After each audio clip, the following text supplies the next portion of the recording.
మీకు రాజకీయంగా మీ తదనంతరం లేదా మీతో పాటు మీ బంధుగణంలో కానీ మీ బంధువులో కానీ మీరు ఎంకరేజ్ చేసే మీ శిష్య వర్గంలో కానీ ఎవరైనా ఉన్నారా?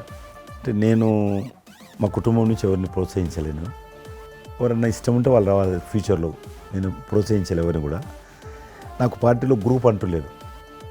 అందరూ పార్టీ కార్యకర్తలందరూ నా గ్రూపే, పార్టీయే నా జెండా. ఆ రకంగా నేను ఎవరిని వ్యక్తిగతంగా నా మనిషిని ప్రోత్సహించుకోవడము లేకపోతే మా కుటుంబ సభ్యులను ప్రోత్సహించడం అనేటువంటిది ఎవరైనా రాజకీయాలు అంటే వాళ్ళ స్వేచ్ఛ. మనం బలవంతంగా తీసుకొచ్చి నిలబెట్టాలనేది నేను జనాలు కూడా అనుకోలేదు ఇప్పటివరకు అయితే. ఈ ఫ్యూచర్ ఏమైతే చెప్పలేను ఇప్పటికైతే. మీరు ఒక గ్రూపు, నా కార్యకర్తలు నా గ్రూప్ అని మీరు అంటే నాకు ఒక విజువల్, ఒక ఫోటోగ్రాఫ్ గుర్తుకొస్తుంది. మీరు వైట్ హౌస్ ముందు మీరు కొంతమంది కార్యకర్తలు అలా ఉన్నారు, కానీ వాళ్ళు నిశ్చితంగా చూస్తే నరేంద్ర మోడీ గారు ఉన్నారు ఆ టైంలో.